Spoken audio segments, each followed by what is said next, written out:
82 degrees at 12 o'clock. Time in temp brought to you by Bueller Air and Plumbing. Stay cooler with Bueller. 1010XL is presented by Farah and Farah, exclusive injury law firm of the Jacksonville Jaguars. Protecting you and your family. Call 396-5555. Jacksonville. Now, get ready to spend the next 2 hours with our three sports-loving ladies. Mia O'Brien, Lauren Brooks, and Taylor Dahl. This is Helmets and Heels on 1010XL. Show me what you got, pretty lady. I'm just now realizing that we did not tell the story on this show of the near-death incident for one Taylor Dahl and maybe some other people in this building somewhat recently as well. About the fire that happened. Oh, wow.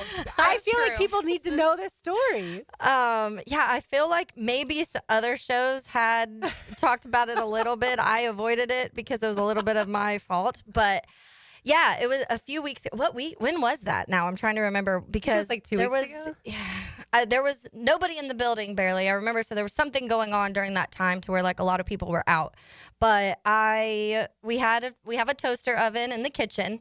And I use it every morning. I'm a big breakfast fan, but I don't get up early enough to eat breakfast at home, so I always eat breakfast here. And I have my normal tradition of everything go in. I usually have some sort of like pre-made sandwich or burrito or something that I make, and I come in and just heat it up in the toaster oven while I make my coffee. It was March 19th, so the week of March Madness. Okay, that makes sense then. Yeah. And so I go in, normal thing, put my stuff in there, set the toaster oven, go out, come back. And when I walk in the kitchen, it's so smoky. And I'm like, oh, gosh, like something is not doing good in here. So I walk over to the toaster oven, fire, straight up fire inside of the toaster oven. It's only funny now, full flame. obviously. Yeah, it was honestly scary for a second. So I open it and I'm like, it's in the back of the toaster oven too. So it's not even like I couldn't just reach my hand in there and try to cover it with something or whatever. It was towards the back. So I like walk out of the kitchen and our sales manager heard me be like, there's a fire. There's a fire in the kitchen. And so he runs out, grabs the fire extinguisher, puts the fire out with the fire extinguisher, which I now know how to do, which I probably should have already known how to do, but I didn't. That's something I feel like they should teach us in like home ec when we're younger. And you know like the basics of it, but to actually like pull it off the thing, you have to like, there was like a little zip tie, so you have to like get that thing off and then whatever. So definitely practice maybe if you've never known how to do that.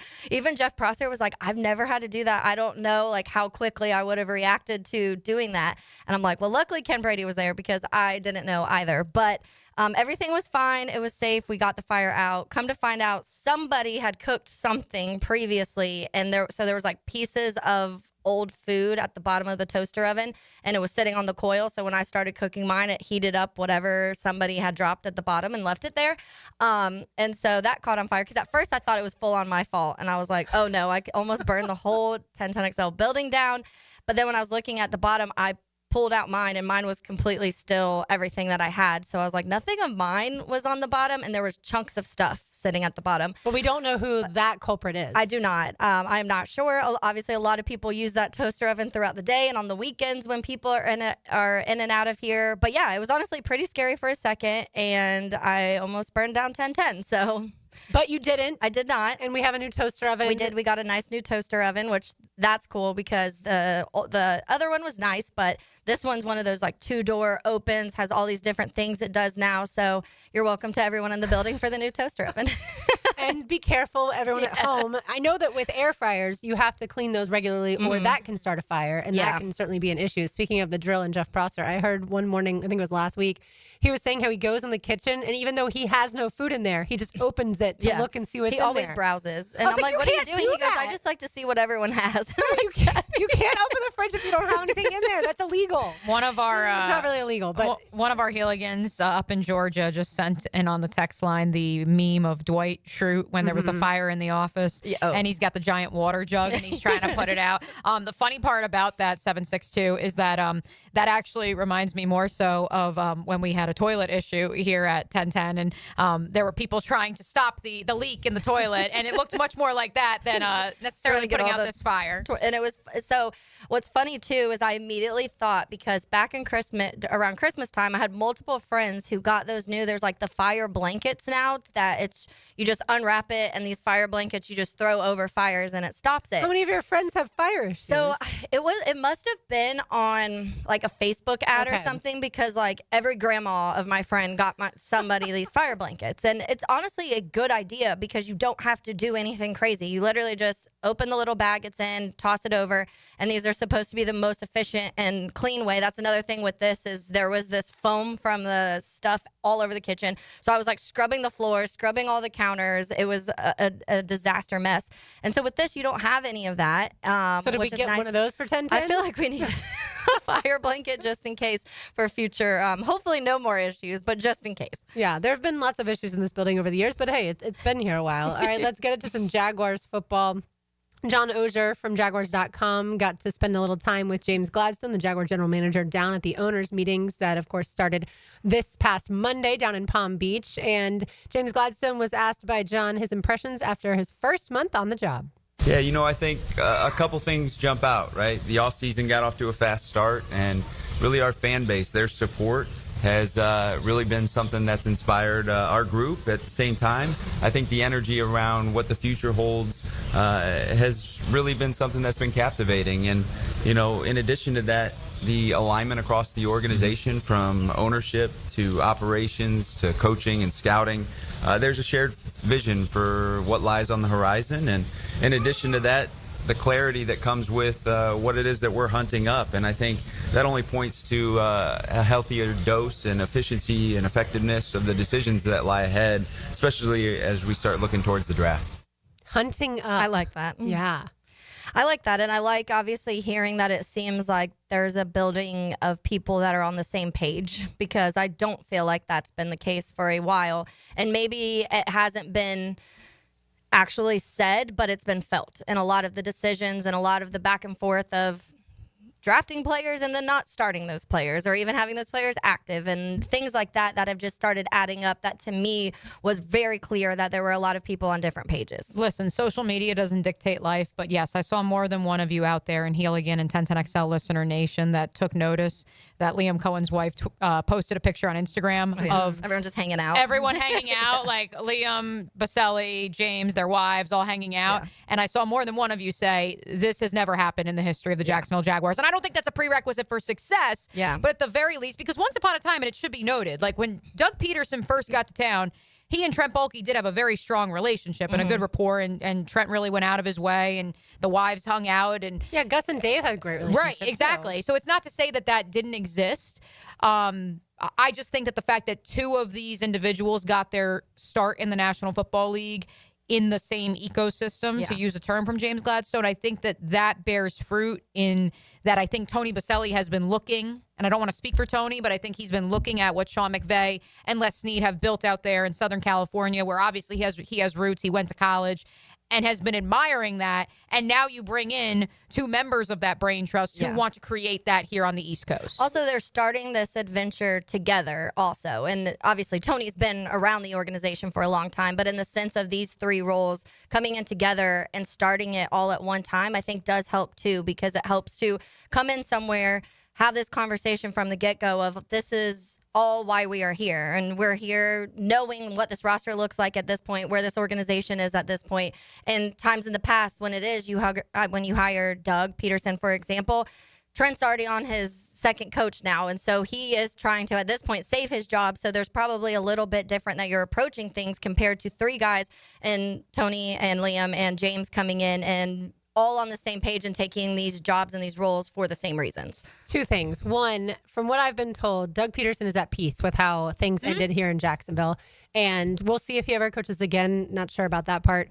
I've also been told that for Trent Baalke, the way things ended it ended up being really sour for him. He's still upset at how it all went down. And I can understand that it's because for Doug, there was the Black Monday. Shad Khan told him, we're moving on. And right then and there, he looks to the future.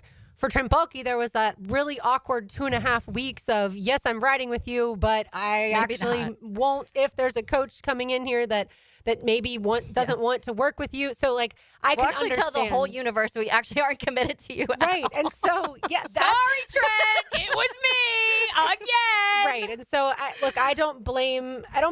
I also have been told that Doug does not live in Jacksonville anymore, so I think that helps. And I've also been told that Trent was looking to move elsewhere. Listen, Trent's got a multi-million-dollar company going on in the Midwest. Sure. He's doing just fine.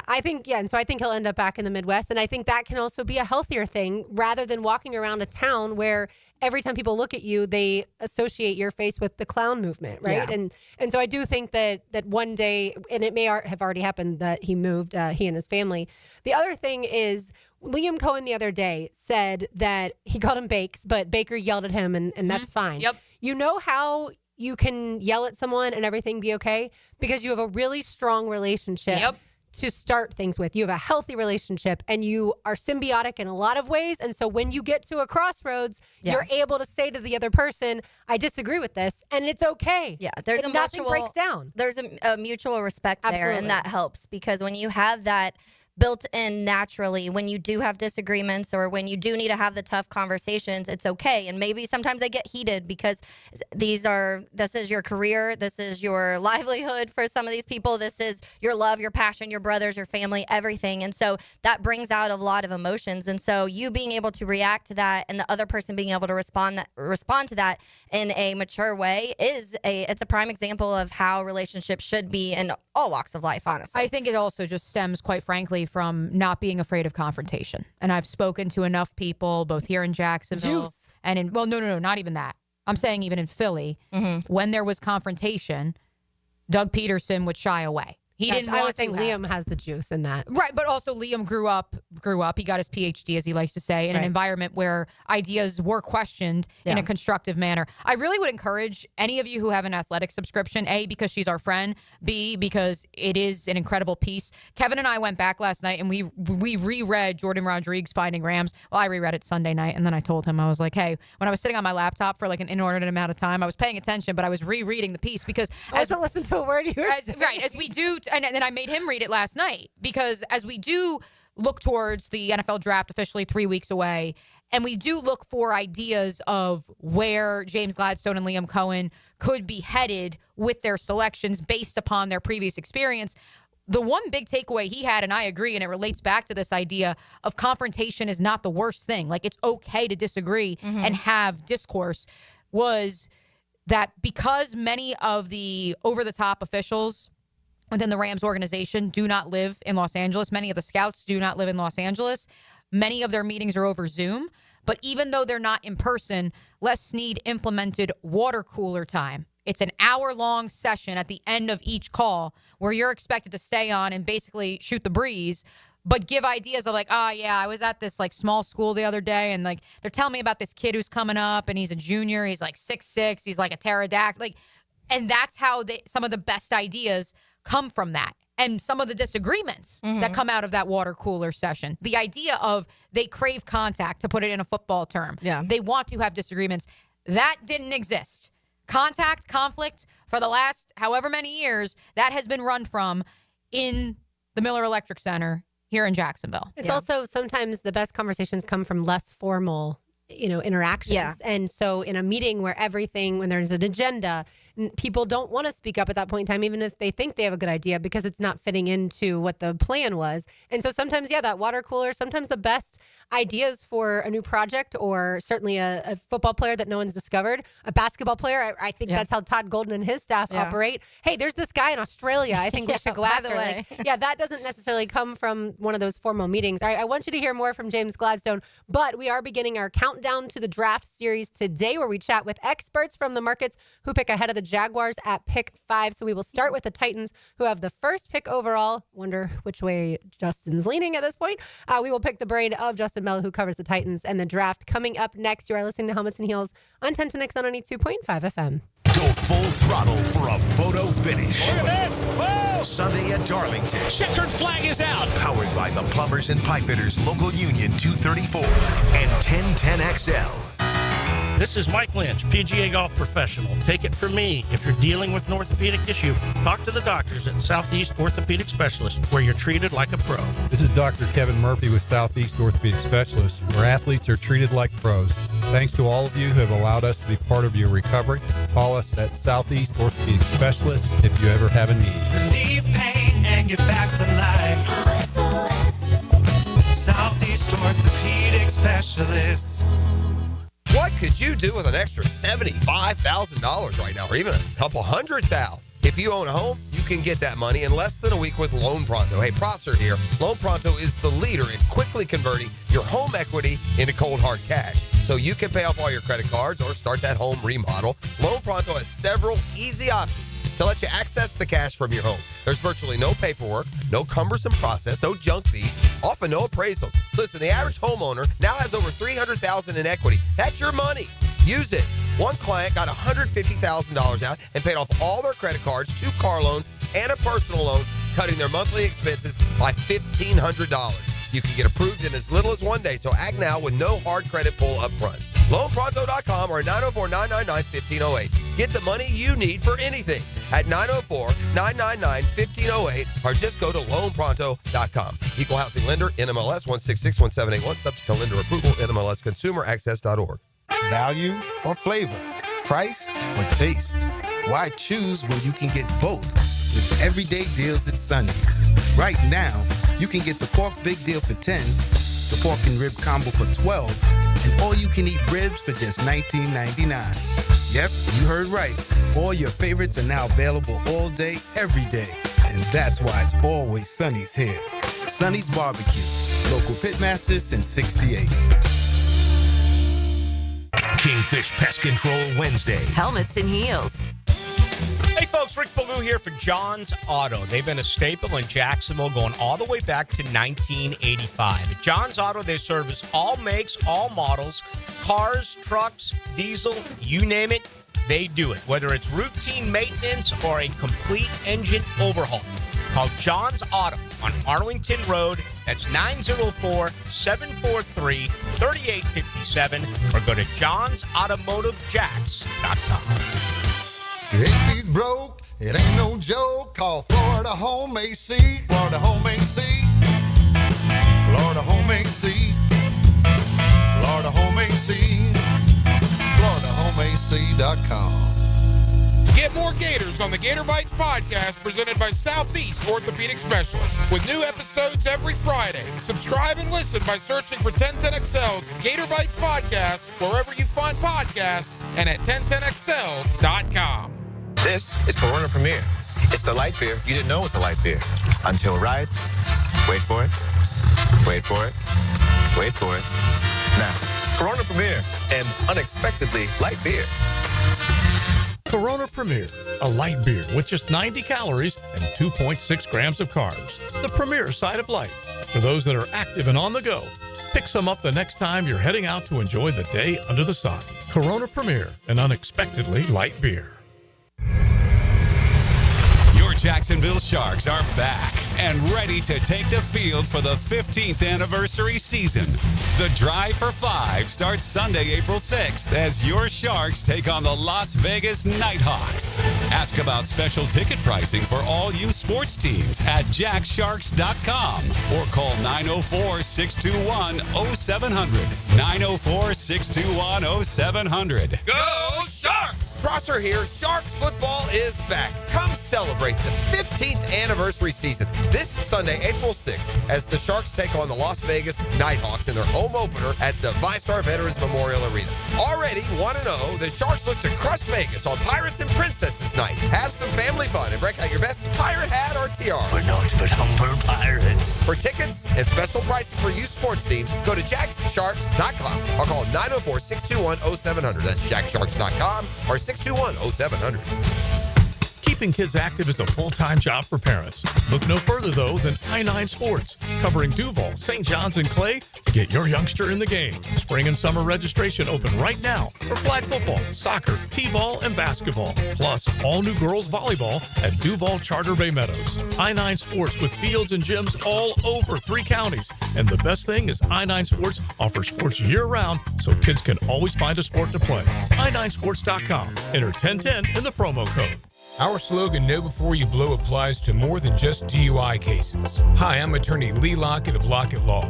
Battery charges can result in jail time and criminal convictions too, so know before you blow a gasket and hit a loved one or a stranger. Drug crimes like possession of marijuana and cocaine will land you in cuffs too, so know before you blow. In a boating under the influence case, you also have the option to blow or not to blow. So know your options. Know before you blow. Go to knowbeforeyoublow.com now. Offices Jacksonville. Beat the spring cleaning rush and call our cleaning heroes at Zero Res. This month, get Zero Resified and take 25% off all services. Visit ZeroResJacksonville.com and tell them Hicken or 1010XL sent you. Zero Res. 1010XL is presented by Farah and Farah, exclusive injury law firm of the Jacksonville Jaguars. Protecting you and your family. Call 396-5555. Jacksonville.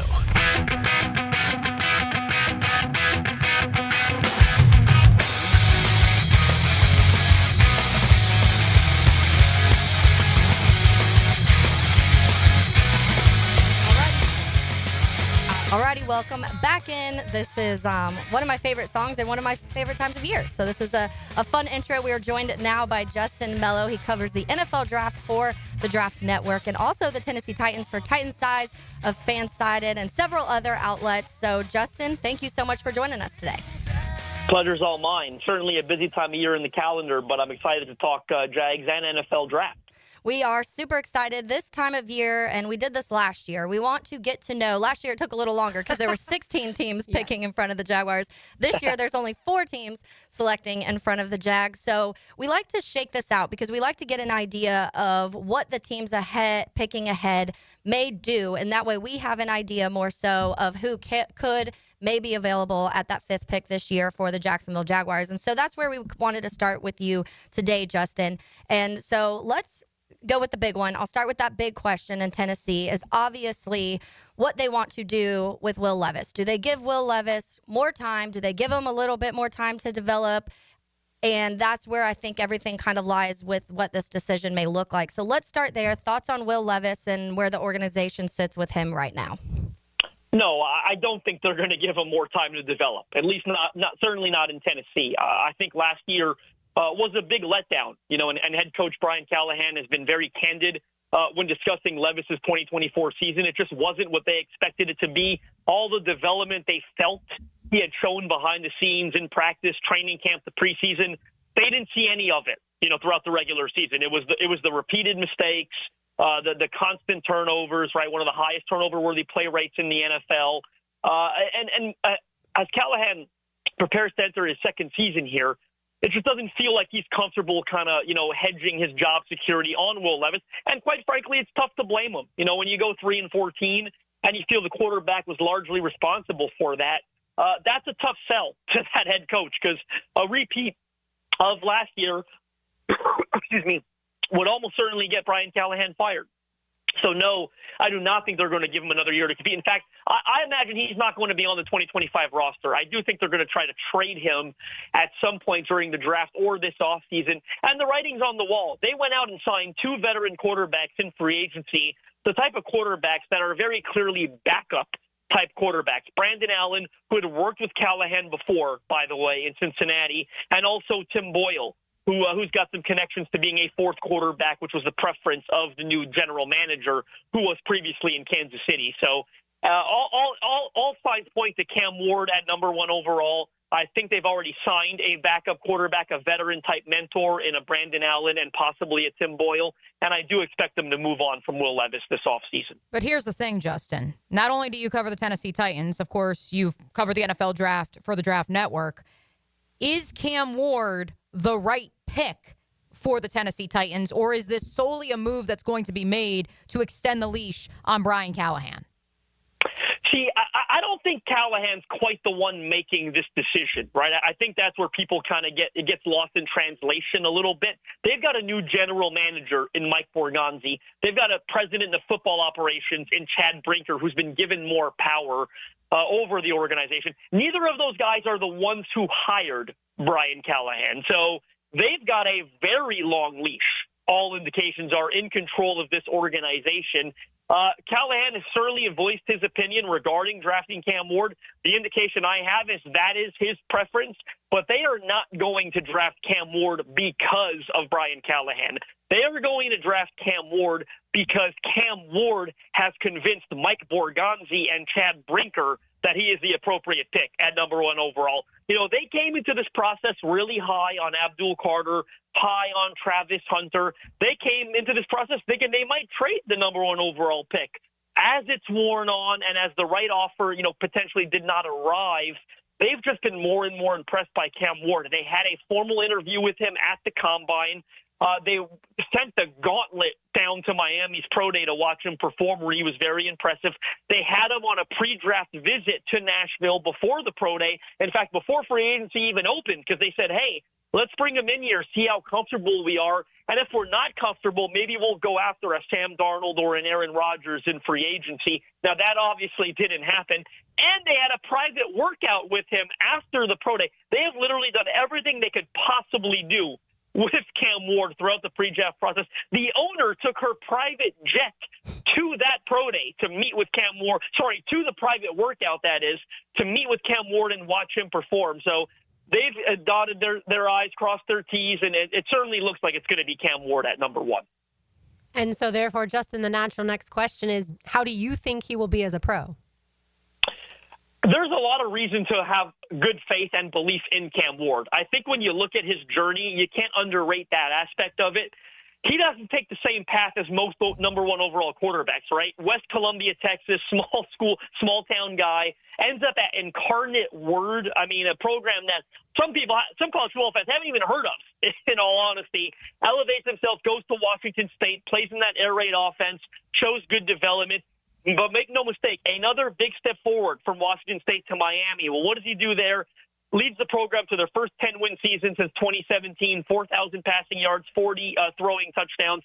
The guy was just dynamic this past year, creates big plays off script, but is also very underrated in the pocket, in my opinion. You look at his ability to buy time, extend plays, again, hit those explosives when you're not expecting them. But he also does a good job dissecting defenses. I think that's probably the most underrated aspect of his game. And say what you will about Brian Callahan, didn't have a great first year, but his CV is impressive when it comes to quarterbacks. Again, worked with Joe Burrow in Cincinnati as a rookie, getting him acclimated to the next level. Worked with Peyton Manning, Matthew Stafford, Derek Carr earlier in his career.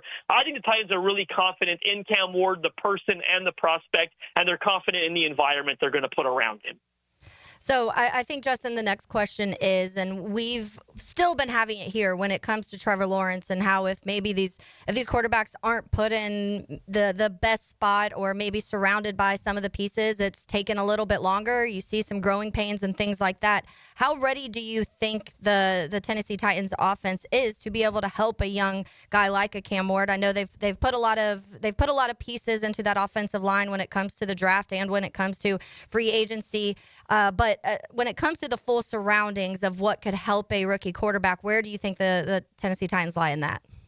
Well, I think there's some good and there's some bad. You know, the investments they made in the offensive line this offseason, I think should take that unit, help that unit make a huge step forward. You know, getting Dan Moore to play left tackle, essentially improve both tackle spots because they're going to kick J.C. Latham to his more natural right side where he played at Alabama. Then signing Kevin Zeitler in free agency to play right guard. And it now feels like, and I said this last offseason, this is a multi-year rebuild for the Titans offensive line. It now feels like it's complete, where they've got 5 starting caliber players. Now, the center is coming off a serious injury.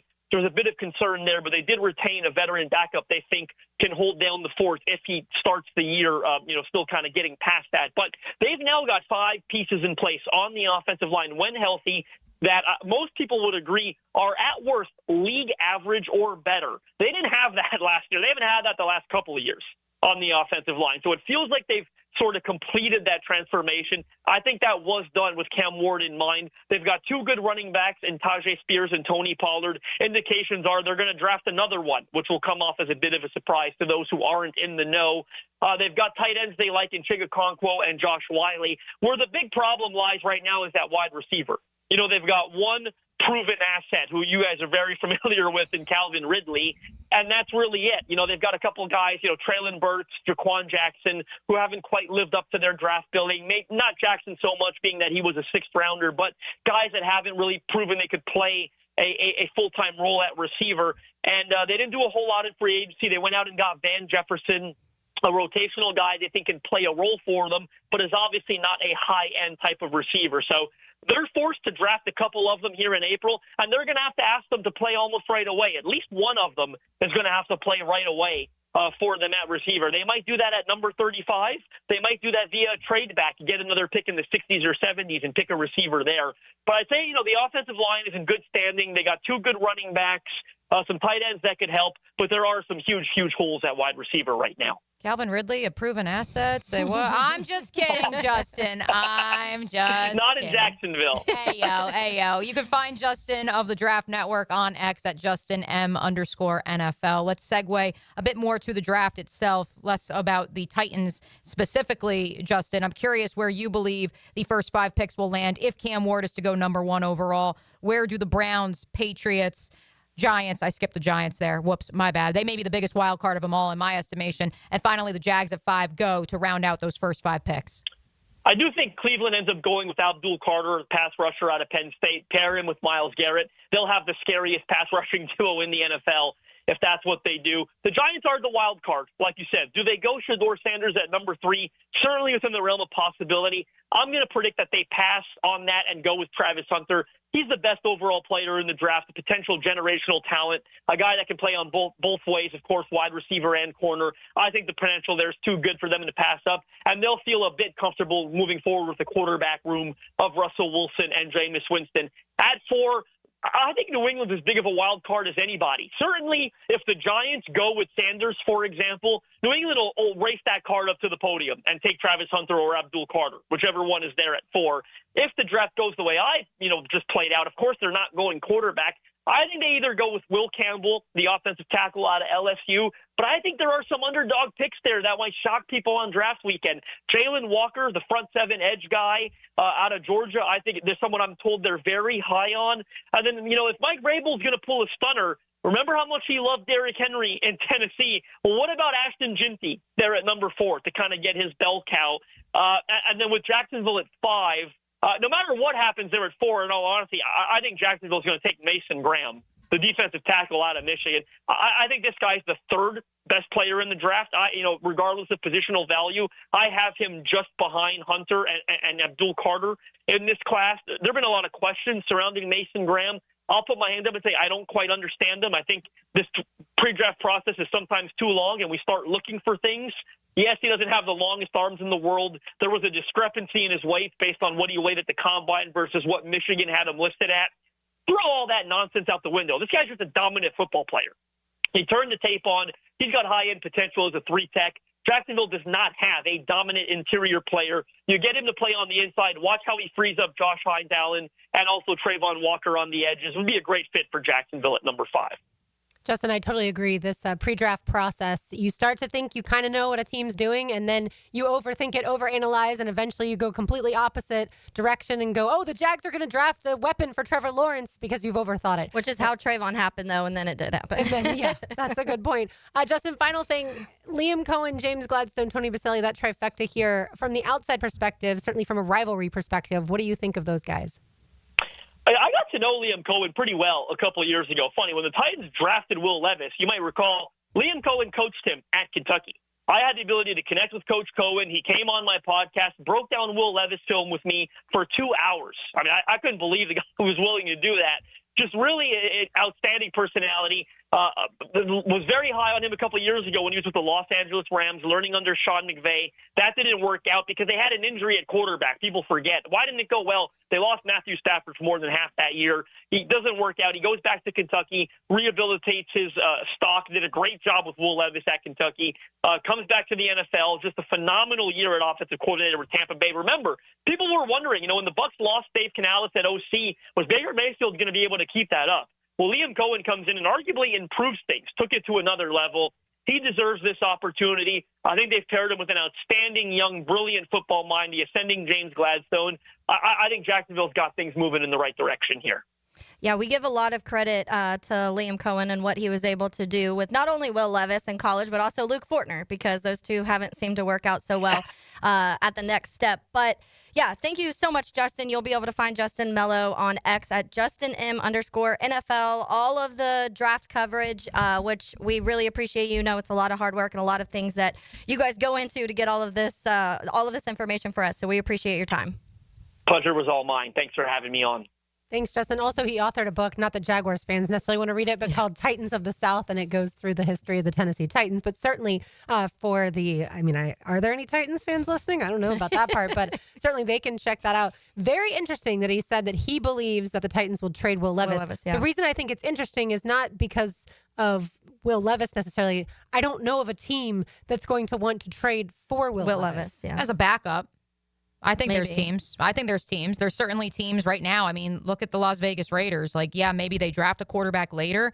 We still haven't seen the details on that Geno Smith deal. Mm-hmm. Justin Fields, I understand, Taylor. All of the praise that, was way better than Will Levis. Right. It's way better but the point is the Jets are believing in him, despite the fact that two other teams, one jettisoned him and the other one said, we're good. Go ahead. Go to the Jets. Yeah. Go to the higher bidder. The Jaguars did. He also did get $20 million, though. So there is some faith that he's worth something. Right. And that's what I mean. No, that's I'm saying, like, the fact that Justin Fields is in a situation. Yeah. I'm saying Will Levis is not at Justin Fields' level, but what I'm saying is this is not to say that a failed first-round pick can't find success elsewhere. Just look at Sam Darnold. The Jaguars did trade for Mac Jones, who was obviously always going to be a backup. So, yeah, it is possible that he could be a backup. I guess I was thinking more starter because he was saying he thinks they'll wait until after the draft and then during the offseason part of things when maybe a quarterback would get hurt. But either way, let's go from Nashville to San Antonio. We will chat with Neil Blackman, who covers the Gators for Saturday Down South, next on 10 to Next on 92.5 FM. He's St. Augustine's favorite son. I've always admired diplomats. And Jacksonville's favorite stepson. It's the stories that you tell. Joe Cowart. So much fun and imagination. Afternoons 2 to 4. Not what it looks like. On 1010XL.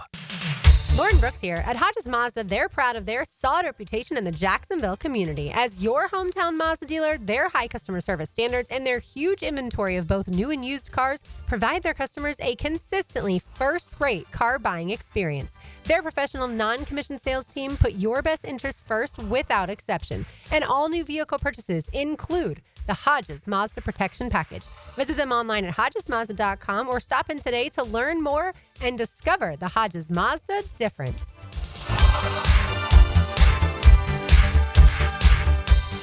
We're certainly facing interesting economic times. For me, it's comforting to know my money's in good hands with ITP Partners.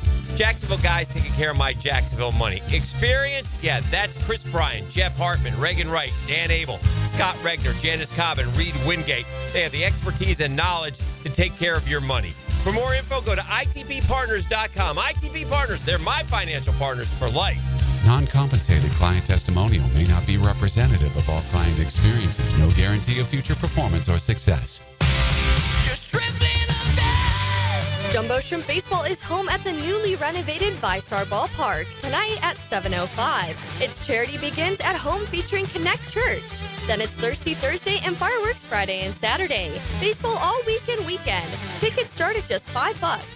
JackShrimp.com for tickets. Jumbo Shrimp Baseball, affordable family fun.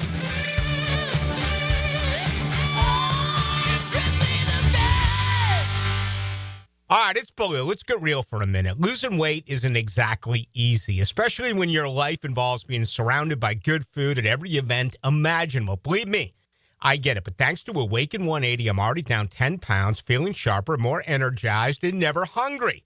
This isn't some juice diet or starving yourself nonsense. I'm eating food that tastes great, even when I'm out on the road. Here's the beauty. Awaken 180 gives you the game plan to handle real-life situations. I've been hitting plenty of events lately, temptation everywhere, and I've managed to stay on track effortlessly. That's huge. 10 pounds down, energy way up, hunger totally controlled. So if you're tired of carrying around extra weight, tired of diets that don't work, it's time to check out Awaken 180. Take it from me, Hacker Dempsey Hayes, basically everyone. It's easy. It works and it's real. Do what we did and choose the solution for weight loss. Online at awaken180weightloss.com. It's Helmets and Heels, Kingfish Pest Control Wednesday. Trying to figure pricing at most AC companies is like listening to an auctioneer. Who wants an AC tune-up? Do I hear $3.99? How about $2.99? No, let's drop it. $79? Do we have a deal? Going once, going twice? Sold! Not at Duck Duck Air Conditioning. We make it easy. We're offering a free AC inspection. No gimmicks, no fine print, just a completely free checkup from our highly trained techs to make sure your AC is ready for summer. Call 904-862-6769 now to schedule. Duck Duck Air Conditioning, because free is better than bidding. Any required repairs are not included in the inspection. Rick Ballou for Carlson Dental. You know, I've been telling you this for quite some time because it's true.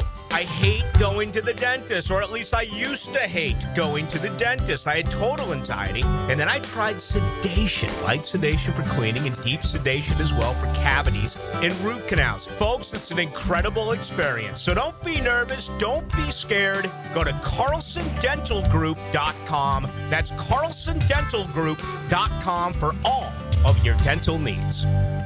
This Date in Sports History is brought to you by Southeast Orthopedic Specialists. On April 2nd, 2001, New York Yankees pitcher Roger Clemens becomes the American League all-time strikeout leader, recording his 3,509th strikeout in a win over the Kansas City Royals. Are you thinking about a pool for your home?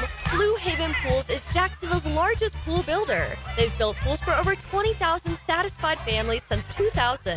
It's never been easier to design the perfect pool for your home, family, and budget. Call Blue Haven Pools today at 904-620-0090 to get a free in-home estimate for your in-ground pool, or visit bluehaven.com. Don't let another summer pass by without a pool. Join thousands of happy Jacksonville pool owners in a Blue Haven pool.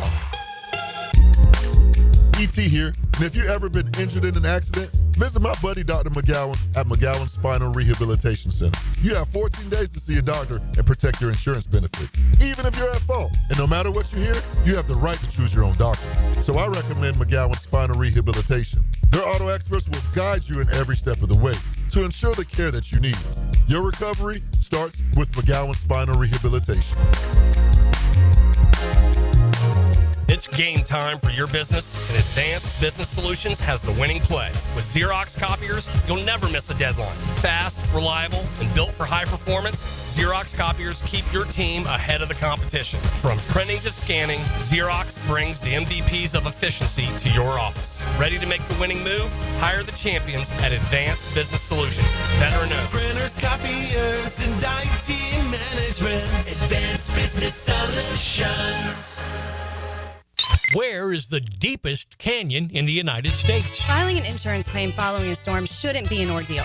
Southern Oak Insurance's claim team prepares for catastrophic situations well in advance.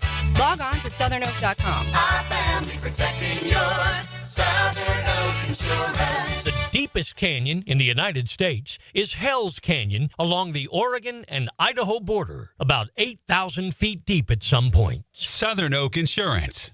Our family protecting yours. 1010XL is presented by Farrah & Farrah, exclusive injury law firm of the Jacksonville Jaguars. Protecting you and your family. Call 396-5555. Jacksonville. Out. Clayton. Screen. Defense Williams. Clayton to try to tie. Welcome back to Helmets and Heels. Little over 72 hours away from the Final Four in San Antonio. Neil Blackman of Saturday Down South, kind enough to hop back on with us. Neil, we spoke with you during the SEC tournament run. Here we are a few weeks later. The prophecy fulfilled. Todd Golden, before he turns 40, headed to the Final Four, and you've been there covering it every step of the way. Let's begin by just describing exactly, from your perspective, what's happened here in these last 3-4 weeks since we last spoke. But I mean, just two incredible comeback wins. The UConn game. I didn't ever watching that game. It didn't ever seem like Florida lost control of the game at any point. They just were kind of behind, and they'd get it to 1, and they couldn't take the lead, and then they had the final surge. Obviously, Clayton hit incredible shots.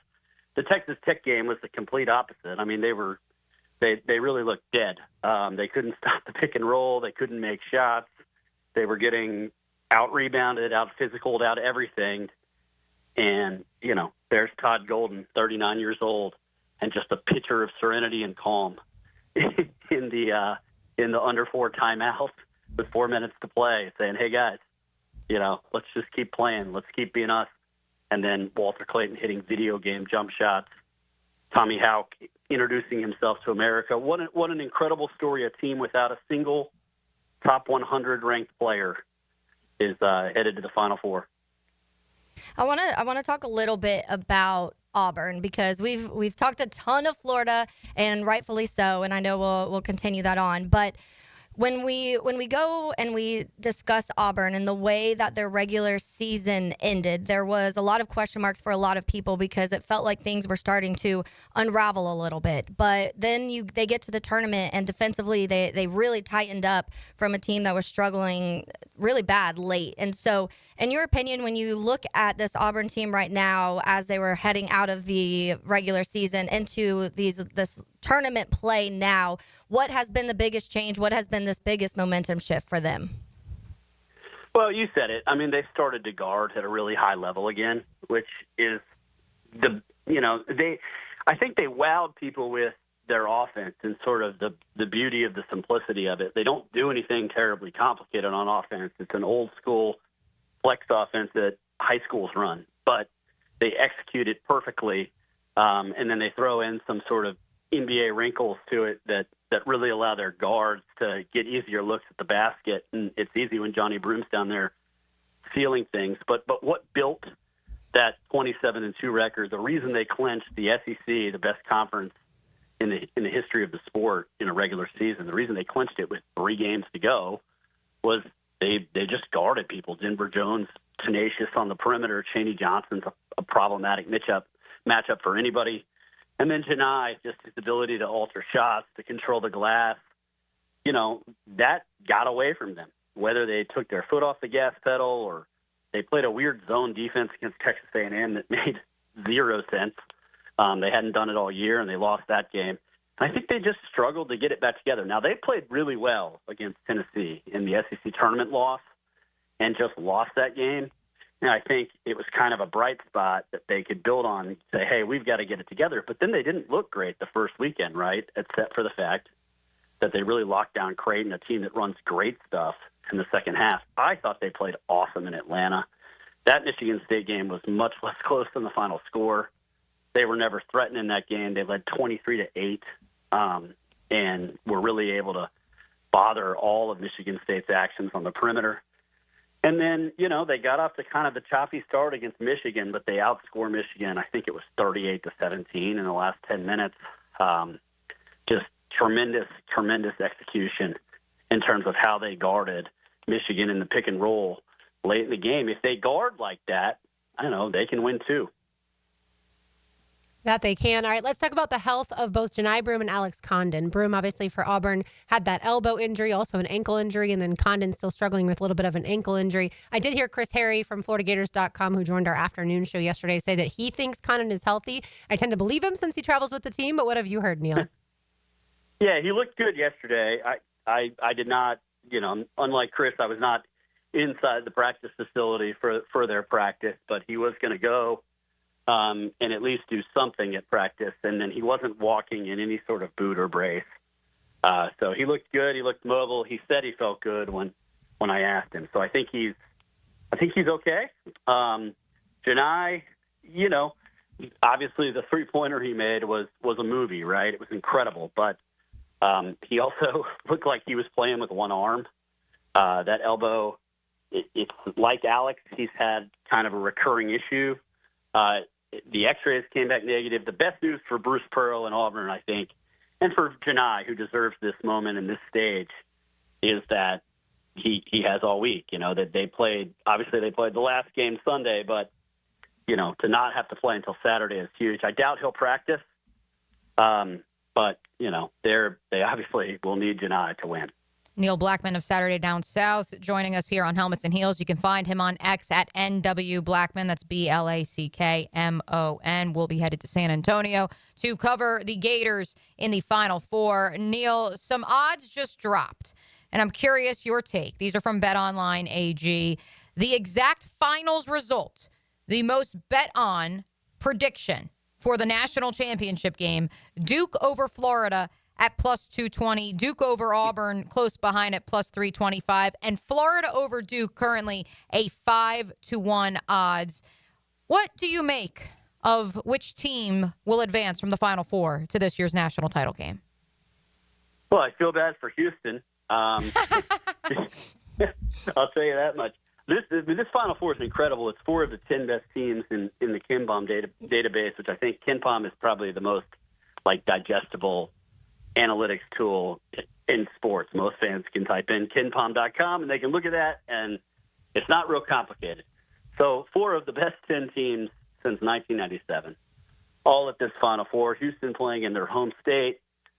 Houston's size issues, I think, is why probably they're not on that list and not really considered to be terribly threatening to Duke. But, it's worth noting that the last time that Duke played a single offense or defense that was in the top 25 from an efficiency standpoint, other than the Alabama game, the last time was the Auburn game. So it had been a long time since Duke had been significantly tested. Obviously, they're incredible. They have a bunch of pros.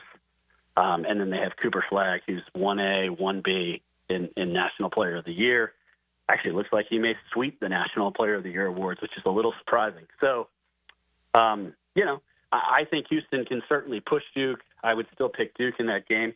And that makes it, a question of whether or not you think Florida, if you're betting on a champion, do you think Florida pushes Duke more, or do you think Auburn pushes Duke more? We saw what Auburn could do at Cameron Indoor. That was kind of Auburn at the height of their powers. The one thing I would say about Florida is that of all the teams that could play Duke, they certainly are the one with the most depth and the most size. And then they have Tommy Houck, who I think is probably the best matchup for Cooper Flagg, just in terms of size, physicality, quickness. So I would still pick Duke in that game. I picked Duke to win the national championship, and almost got thrown in the St. John's River by Gator fans, but I still think that Florida is probably the best equipped to push the Blue Devils.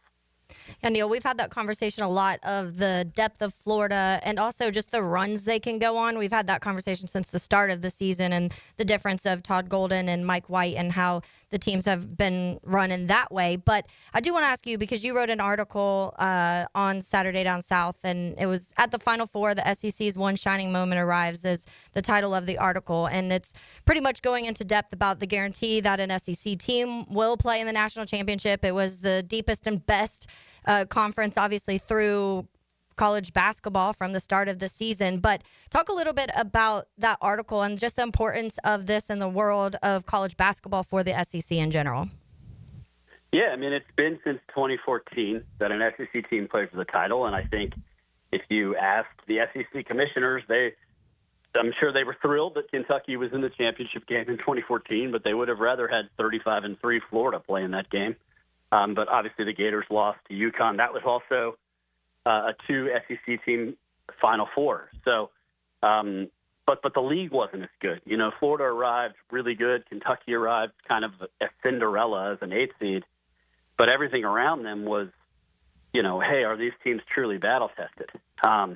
There's no question that Auburn and Florida are battle tested. Auburn's just the second team ever to go to the Final Four. That 2014 Florida team being the first, actually, and they've played everybody that's in the Final Four in the regular season. They went 1-2 in those games, but they're very familiar with those teams. Florida had the best record of anyone against the teams in the Sweet 16. The Gators are 9-2 now against Sweet 16 teams, so they played 11 games against teams in the Sweet 16. It's a battle-tested league. It is probably the league with the second and third best players in Janai and Walter Clayton Jr. And then you kind of have both one of the 2 up-and-coming faces in the sport, Todd Golden, John Shire obviously being the other. And then you have one of the elder statesmen in Bruce Pearl. Just an incredible moment for the SEC and sort of a testament to what happened 10, 11 years ago when the commissioner of the league at the time, Mike Slive, called Billy Donovan, John Calipari, and said, we have got to fix basketball in this league. What do we do? And the overwhelming response was, well, you have to invest in 2 things. You've got to invest in coaches, and then you've got to invest and commit to actual facilities and to development, and to paying staff and doing things like that. The league has universally done that, and now it's the best league in the sport. And I don't think that's going to change in the foreseeable future. Neil, I know our own Matt Hayes from here at 1010XL and USA Today Sports always talks about how not just genius, but wonderful a person Mike Slive, the former SEC commissioner, was. And certainly passed away a few years ago, but always remembers him fondly. All right, final thing, switching to football, since the news came out yesterday that DJ Lagway did not throw in the Gators' first practice scrimmage. Obviously, Gator fans on high alert when it comes to this, on edge about DJ Lagway, their quarterback. What can you say about that? Just that I think that Florida fans have a lot of trauma from not being highly competitive in a while. And and I'm not trying to make light of it. Obviously a shoulder on a pitcher, on a quarterback, any of that can be serious. But they, if it was something that required some sort of large reconstructive surgery, they would have done that already. He needs rest. He was throwing 50, 60 passes a game for a couple of years at Willis High. He had almost no break as he went from elite camp to enrolling early at Florida to learning a new offense to taking over as QB1, getting all the reps after the Mertz injury so that they could get him ready. And I just think that they're acting in an abundance of caution. With TJ, they expected to heal, and they expect him to be ready to go when Florida takes the field in September. So right now, I still am in the nothing to worry about camp. I know that camp is divided, but I think DJ is going to be just fine. Do you think it's kind of weird though, Neil? Like that? I mean, the university doesn't have to disclose that there's an injury. Yeah. They don't have to disclose if there's surgery involved, and that's the nature of college athletics. But does it feel like there's? I don't want to say a cover up because that sounds like this is some like mystery operation, but you know what I mean? Like in terms of like the transparency there, but there doesn't have to be because it's college. Yeah, no, I mean, I think that's a great point. I still think that, if DJ were seeing specialists and they were like, look, we need to rebuild the whole shoulder, it's just hard to hide something like that. Mm-hmm. And he's been present at practice. He's been going through drills without participating in throwing in the scrimmage. I think it's not anything to be terribly alarmed about. They're resting it. Maybe they'll go in. Maybe they have gone in and cleaned something up. But if it were a significant structural injury, I think we'd know at this point. And it does not appear to be that. Well, of course, we had to sneak a little bit of Gator football into this breakdown of the Final Four. Neil Blackman keeping us posted on all the very latest out of Gainesville and beyond in the SEC. Appreciate you hopping on, brother man. Have fun in San Antonio. I appreciate you all. Thank you. And, of course, again, you can find Neil on X at NW Blackman covering the Gator football, Gator basketball, and all things SEC for Saturday down south. He didn't want us to ask him about the Braves because he is a diehard Braves fan, so I kept it on all things Gators. All right, we have more for you to hear from James Gladstone, who sat down with John Oehser earlier this week. Well, they stood, I suppose, not sat down. They were standing during the interview, but we'll let you hear that on the other side. You are listening to Helmets and Heels on 1010XL 92.5 FM. 1010XL. Oh, it's beautiful. Oh, you hear it too. What do you hear? A voice. 1010XL. He does have a warm, attractive voice, doesn't he? Jacksonville Sports Radio. DivorceMenOnly.com. This is Kenny Lay of Kenny Lay & Associates. Our firm specializes in representing men in family law. That's all we do. That's our only focus. We can help with all of your family law needs, such as divorce, custody, alimony, and child support. For over a decade, we have helped thousands of men with these types of issues. We even have an appellate division ready to challenge a judge's ruling. If you need a family law attorney, go to DivorceMenOnly.com. DivorceMenOnly.com.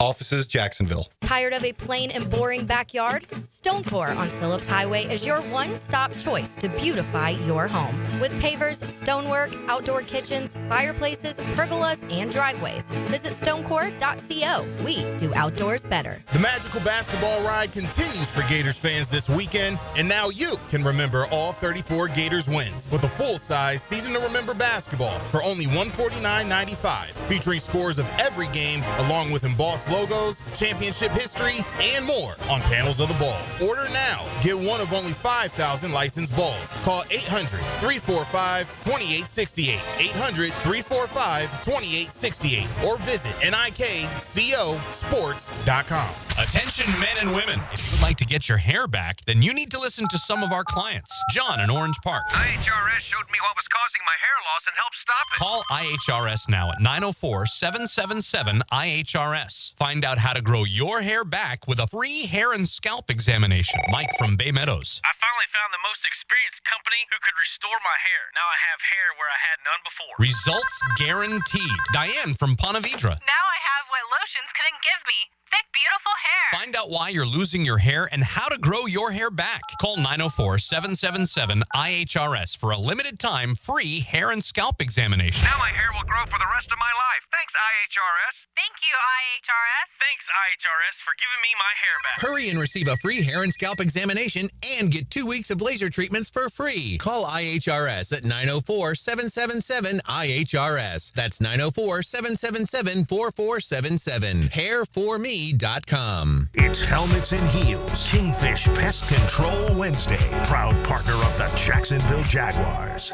Mia here, and let me tell you about one of our area's best resorts, the Sawgrass Marriott Golf Resort and Spa. The Sawgrass Marriott is not only a great destination for a vacation, but it is also a great destination for dining on the Florida's first coast. 1912 Ocean Bar and Rooftop is now open on Ponte Vedra Boulevard, featuring Ponte Vedra's only oceanfront rooftop bar and lounge. Serving finely crafted cocktails and delectable eats, it's open daily from 4 to 10 with complimentary valet parking. The flagship station of the Jacksonville Jaguars. WJXL AM Jacksonville Beach. WJXL FM Jacksonville Beach. At Performance Painting, we've spent decades protecting commercial properties with durable, long-lasting coatings. And we can bring the same expertise when painting the exterior of your home. With industry-leading materials and a proven process, we extend the life of your home, reducing maintenance costs and preserving its value. Now, for a limited time, save $500 when you hire us to paint your home's exterior. Just mention 1010XL. Go to performancepainting.com to schedule a friendly estimate. Performance Painting.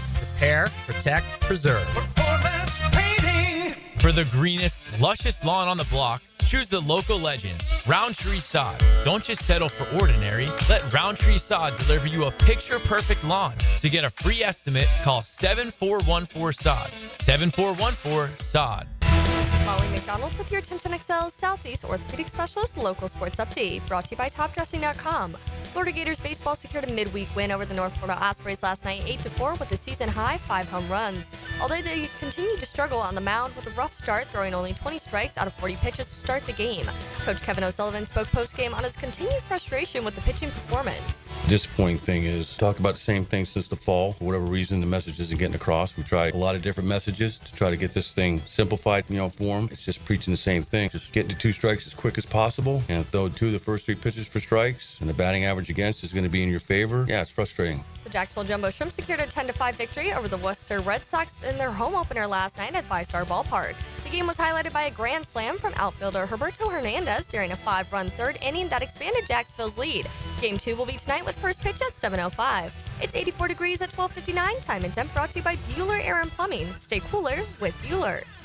1010XL is presented by Farah and Farah, exclusive injury law firm of the Jacksonville Jaguars. Protecting you and your family. Call 396-5555. Jacksonville.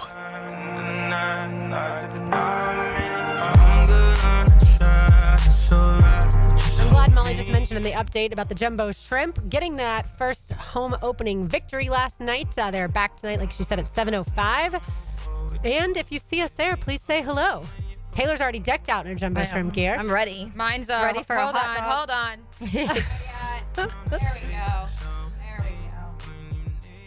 There we go. We had the hat. I had a UNF meeting this morning, so, couldn't wear the hat, but now we're ready to rock and roll. Yeah, we got grand slam in the new area out there in the outfield. I was like, let's go. Way to kick off the season, or I guess hit off the season. Yeah.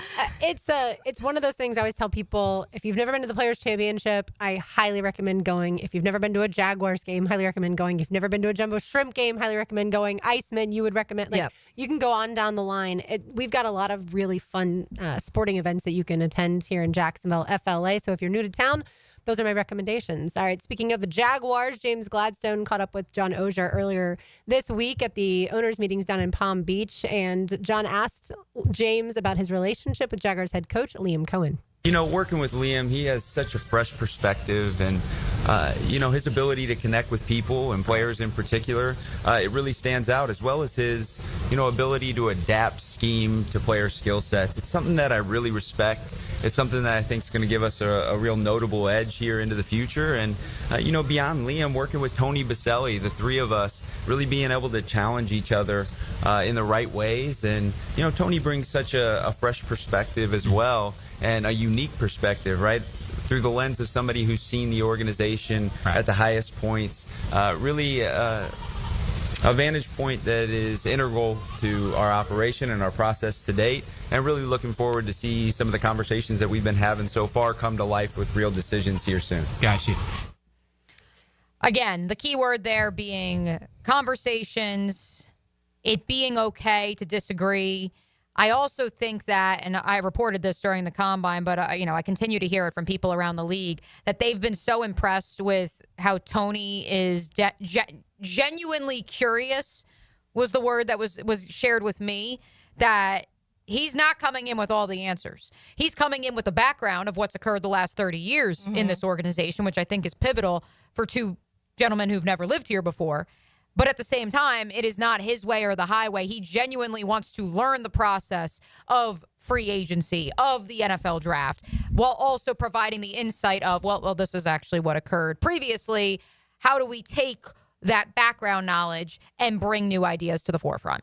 Yeah, I think having three guys come in that have very unique paths and very unique different vantage points of what they've seen in the NFL, I think is important. And I like how when the way he just worded that with Tony, for example, is he's seen this organization in multiple different ways already. And then now he gets to bring all of that experience and take it into this new role, which we talk about the player side of Tony and how that could fit in, but also just being up in the booth and calling these games and watching teams every single week and seeing that you're scouting the teams pretty much, because every single game you're seeing what teams are doing right and wrong and what's working and what's not working. And same for the Jaguars themselves, but also opponent-wise. And when you're playing teams that have been successful, Tony's been up there watching these games every single week and talking about them and becoming very familiar with the talent around the league. And so, and same for Liam and James Gladstone, obviously, but in different roles and in different perspectives. And I think that is going to help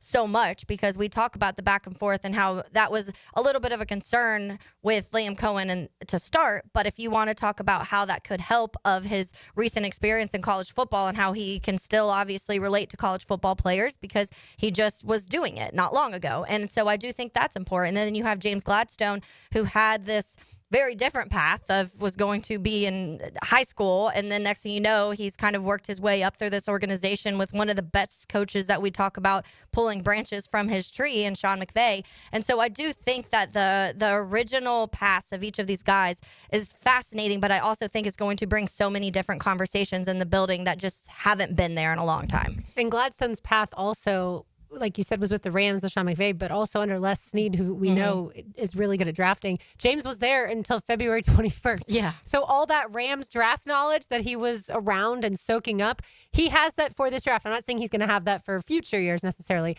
but he was working side by side with Les Snead until late February, planning for the Rams 2025 draft. Right. And I think that, and I've heard this from multiple people now, the hire of not only James Gladstone, but bringing Jake Teme, who right alongside James created the JARS, the JARS program, the computer software that the Rams use to select their draft picks. That is as critical a hire as any, because that means that Jacksonville is going to get its own version of that. And to my knowledge, I don't know what software or what program existed previously. And I also think As in there was none. Correct. Google. And again, that's where, I mentioned it in the 12 o'clock hour. I'll mention it again here in the 1 o'clock hour on Helmets and Heels, that I encourage, if you have a subscription to The Athletic, to go read Jordan Rodriguez' Finding Rams. I think that it's really important to see the process that they were, transparent enough, the Rams were, to allow her access, and to see how they went through and built this thing in the post-Super Bowl era as well. Because as we know, I think what Les Snead perhaps was most known for during the early years of his time with the Los Angeles Rams, it was screw the picks. I'm going to trade for first rounders and we're going to plug and play and away we go to a Super Bowl. But now how they've built that in the years since, especially with people like Jake, like James, who were already in the building for the previous 4 to 5 years, absorbing not only everything in Los Angeles, but everything around the league, and then creating this software. Yeah, they had a product that was a combination of being aggressive, but also being patient in certain times too. And I think that's what worked so well for the Rams, because they weren't scared to go make the moves when they felt like they needed to. When it comes to, obviously, the Jared Goff and Matthew Stafford trade, they felt like at that moment this was going to get them into the chance to be the most competitive product that they could, and it worked. Obviously, you go and get a Super Bowl with Matthew Stafford, and you give up all of these picks because you felt like you were in this situation where if you did these few things, you'd be able to win right away. But then there was still that combination of drafting some of these guys a little bit later, like we talk about the Puka Nacua. You are patient and you can wait and get a wide receiver a little bit late and hit on that. So it's weird, and it's not often that I feel like we talk about these organizations that aren't just go after what you want, but it's that balance of being patient and aggressive, but you have to do that in the right situations. On an anecdotal level, Taylor, would we like to share with the audience the conversation we had in our office yesterday regarding top 30 visits? Oh, yeah. Because we were talking about, which won't happen here. The Rams did not do those. And so that's something that also the fan base here and media here, there's certain things that you're going to have to adjust to and get used to not having. Also, the 30 visits being one of those. The Combine being another one of those. Those are things that I feel like people got excited for every year because it felt like it was giving you a little bit of insight of what may happen.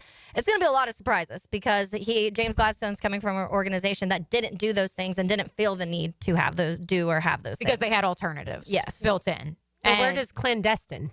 When you want to keep your cards close to your chest, it's clandestine to not make sure that nobody from the outside world is able to get any sort of glance at their cards on your hands, which we know Mason Graham is visiting with the Patriots. Yeah. So maybe the Patriots are interested in him. I mean, the Jets are doing everything in the world for Cam Ward, apparently. Not the Jets, sorry, the Titans. As we just talked to Justin Mello about. They might as well write that name on the card now and submit it. I don't even think it's... Probably have. I don't even think it's clandestine. I just think it's an alternative way of looking at it comparatively to some other NFL franchises. Like, again...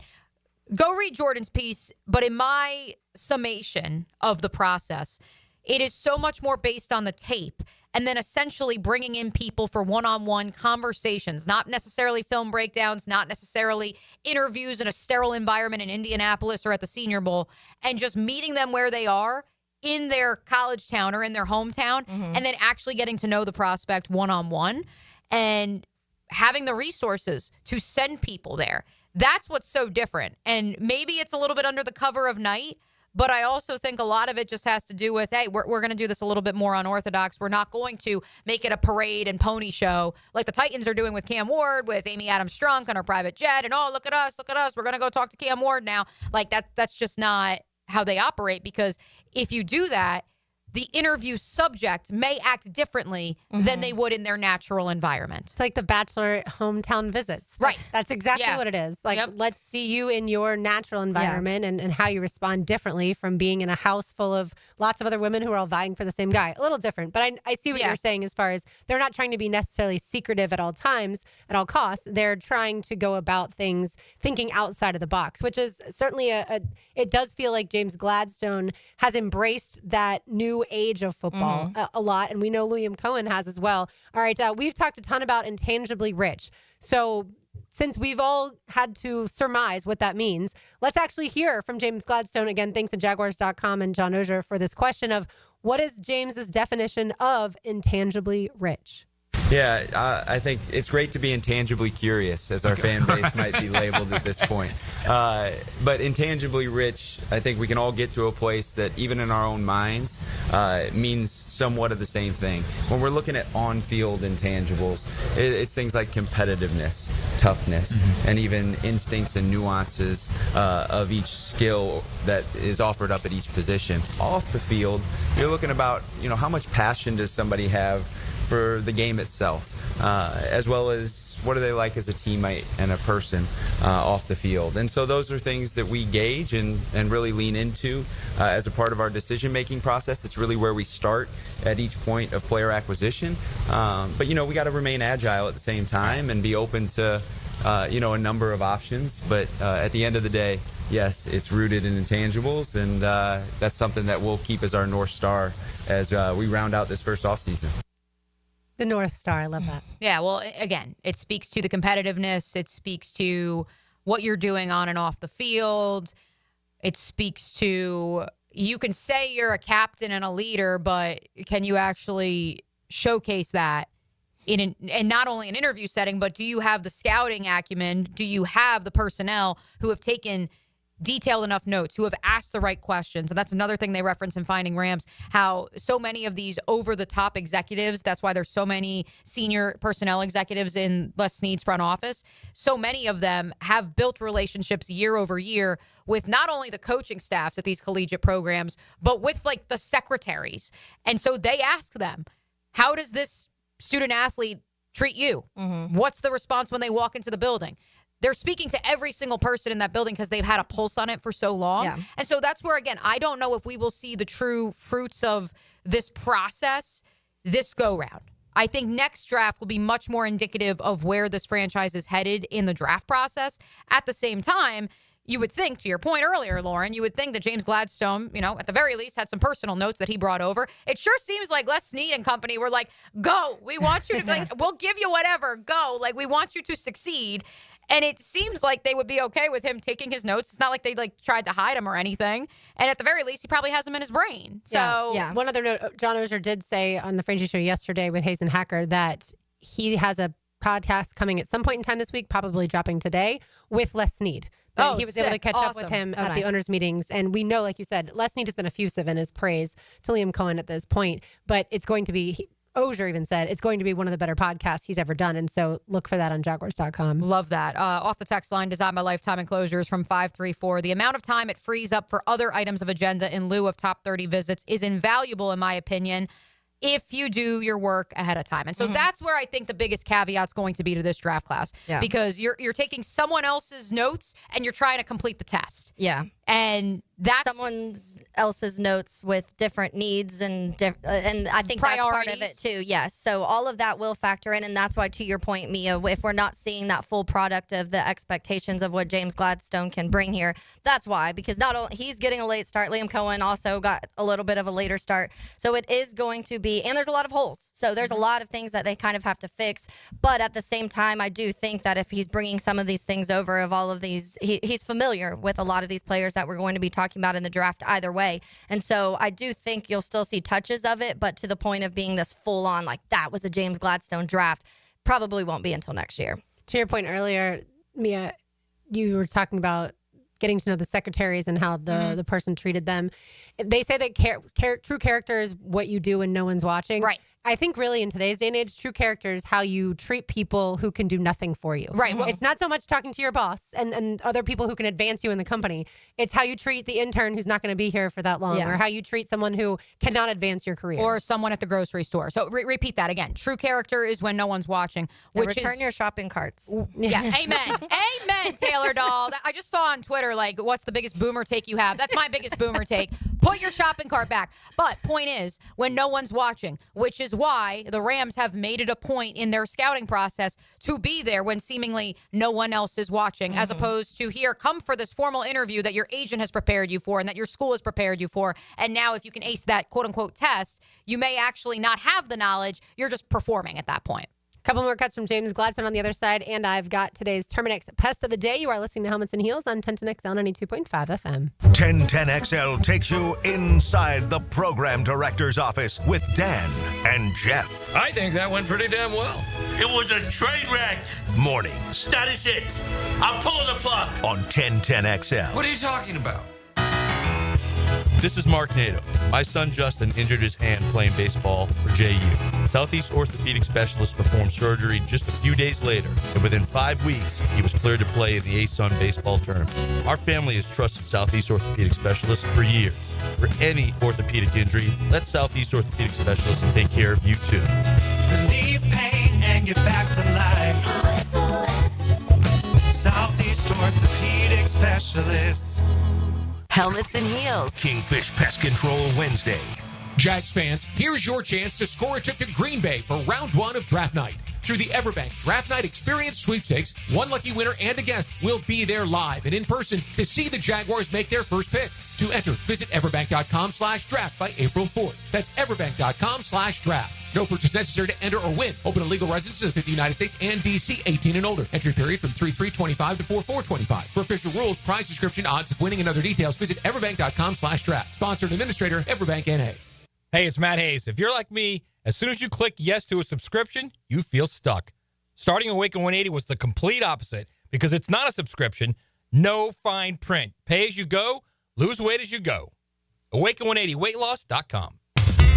It's tune-up time, and Florida Home AC, the official AC partner of the Jaguars, wants to partner with you for a cool summer season. Tune up your AC unit right now so it's running at peak performance when you need it most. Just call 777-4300 and order a tune-up for just $59. Keep your unit humming at optimal level. Log on to FloridaHomeAC.com and take advantage of their savings. Keep cool with Florida Home AC. That's 777-4300. Been in a car crash? I'm local attorney Rick Alexander, and I've made it our mission at the Alexander Law Practice to listen to you so I can fight for the best possible result for you. I've been practicing over 30 years, and our team focuses on guiding you through the entire process. And because fees and reimbursement costs come out at the end of the case, I will never ask you to come out of pocket. For a free review, call 904-400-6600 or log on to alexanderlawpractice.com, Jacksonville. 1010XL's running game takes a giant step forward. Well, Fred Taylor is the whole package. Fred Taylor joins Dan and Jeff on the drill. Monday morning running back with Fred Taylor is fueled by Epstein and Robbins and Monahan Jewelers. No matter what the reason, sending a floral arrangement from Kuhn Flowers always works. For unique and special gifts, visit their showroom on Beach Boulevard. Dylan Denmark here with 1010XL. Kuhn Flowers is my go-to and should be yours. Online at kuhnflowers.com. At Hurricane Grill and Wings, every day feels like the weekend. Fresh, never frozen chicken wings, tossed in over 30 bold flavors, paired with ice-cold beer and handcrafted cocktails, all in a laid-back, beachy atmosphere. And with every game on the big screens, it's the ultimate escape. And you're home for sports, too. Great food, cold drinks, and all the games. That's Hurricane Grill and Wings. Escape the ordinary and find your spot at hurricanewings.com.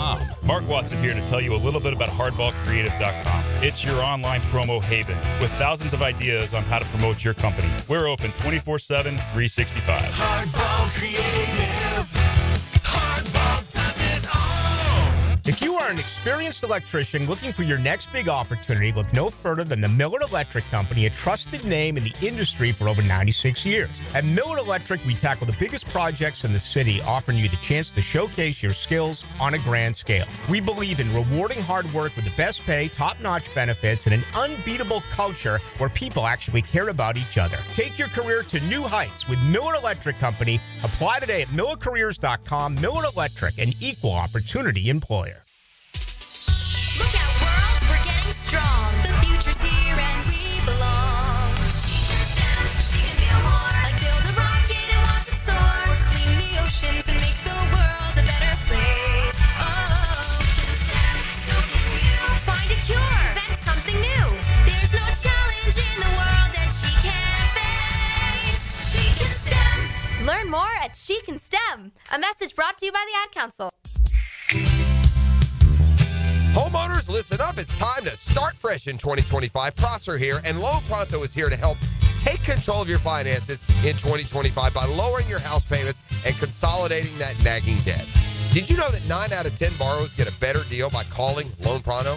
Right now, Loan Pronto has some of the most competitive offers for refis, debt consolidation, and purchase loans, starting in the low 5s APR. If your current rate is over 6%, don't settle for paying too much. Even if you're in process with another lender, call Loan Pronto now. Lock in at a lower rate today and close in as little as 2 weeks, often with no appraisal.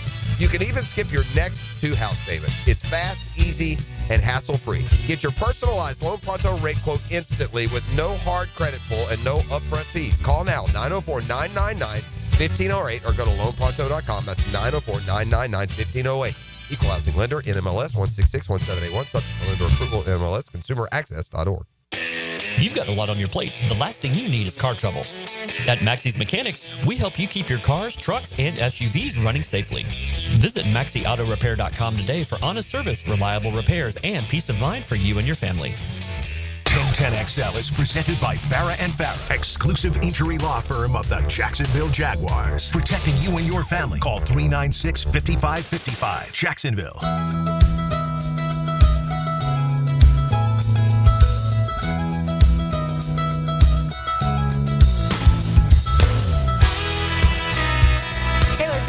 Mia O'Brien, RJ Saunders. I'm Lauren Brooks with you on this lovely Wednesday afternoon. We've been chatting all things Jaguars for a while after we talked some Gators basketball, a little Gators football as well, and what the Titans will do with that first overall pick. We're going to talk Browns on Friday and figure out what the Browns will do, then the Giants and the Patriots, all leading up to the Jaguars picking number 5 overall in just a few weeks. All right, so a couple more from James Gladstone. John Oehser caught up with him at the owners' meetings down in Palm Beach earlier this week. What has been Gladstone's approach between free agency and the draft? Yeah, our approach to free agency and the draft, they're uniquely intentional. And I think with free agency, our goal was to elevate the floor of the roster. And I think we struck a real positive balance between prioritizing players and people, right? The type who, by inviting them into our ecosystem, being nothing more than who they are, elevate those around them, elevate our culture. And I think as we turn towards the draft, it's going to be really fun to start addressing the ceiling. Addressing the ceiling. Yes. So obviously what they have told us for a few weeks now is the bottom part of this roster wasn't good enough. Mm-hmm. They probably would have liked to revamp the entire, but you can't do that in one fell swoop. So basically, just start over. As they looked at the depth chart, in my mind, they believed that some of the starters, but certainly most of the guys that weren't starting, weren't qualified to play in this league. Yeah.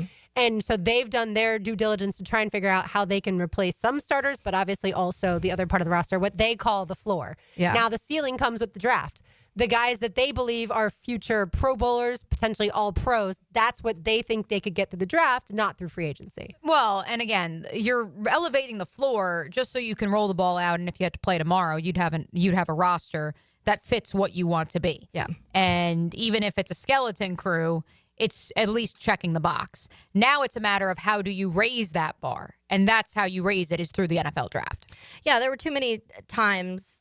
I go to last year, but several of the last years of one person gets injured and things crumble. And that shows the lack of depth. That shows exactly what this is talking about, where those guys that aren't you have your baseline of starters, but you need more than that. You need more than 22 guys to be able to be a successful football team. The most successful ones you have are when the left tackle goes down, the next guy comes up, and you barely see a drop off. Or you have a rotational of 3 guys that are getting to the quarterback with pass rush, or you're able to mix around that interior of the defensive line, or you're able to have 3 corners out there that all 3 corners can be at least above that middle line to what you expect. You don't have to have 3 elite cornerbacks out there to be a good secondary, but you do want guys that when you are in that nickel corner situation, when you need him out there, that all 3 guys are ones that you rely on and can hold up to some of these teams who now do have 2 and 3 wide receivers that you have to be able to cover. And so I do think that's been a major problem, because these last few seasons, as soon as Tyson Campbell goes down, things fall apart. As soon as Foye goes down, things start to crumble a little bit. Granted, Ventrell, I think, started catching on, but I do think there's so many moments where if your main guy isn't out there, it would just look like a team that shouldn't even be playing in the NFL, and it shouldn't be that drastic of a drop-off from your number 1 guy to your number 2 guy. And to Mia's point, it's not just guys that play well. It's also the guys that are going to play well in your system, in your scheme. We know that Liam Cohen wanted to run the ball more efficiently and effectively with the Bucs, and they did that. Like we talked about yesterday, they were one of the top 5 teams in all of the league in rushing the ball when they were terrible the year before. How do you run the ball effectively and efficiently? You have offensive linemen that push people out of the way, not necessarily athletic guards. You need mauling guards. Do they think that that's what they had here?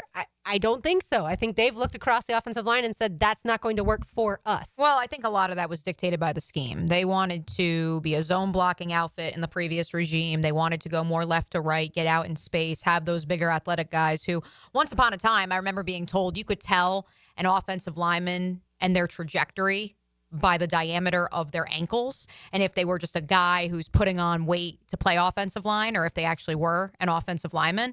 And I think that that's the argument you can make about some of the selections that have been made, some of the starters that we saw the last few years. Brandon Scherf was a mauler when he was in Washington, to be clear. This is not saying that the Jaguars were avoiding those rugged, corn-fed, whatever cliche you want to use, offensive linemen in lieu of drafting athletes to play along the offensive line. That's what the scheme dictated. I think, though, and James made the point in one of the earlier bites that we listened to, that sometimes you don't have that personnel. Sometimes all you have are corn-fed, gap scheme, bruising maulers. Are you going to ask those guys to play zone just because that's what you want to run?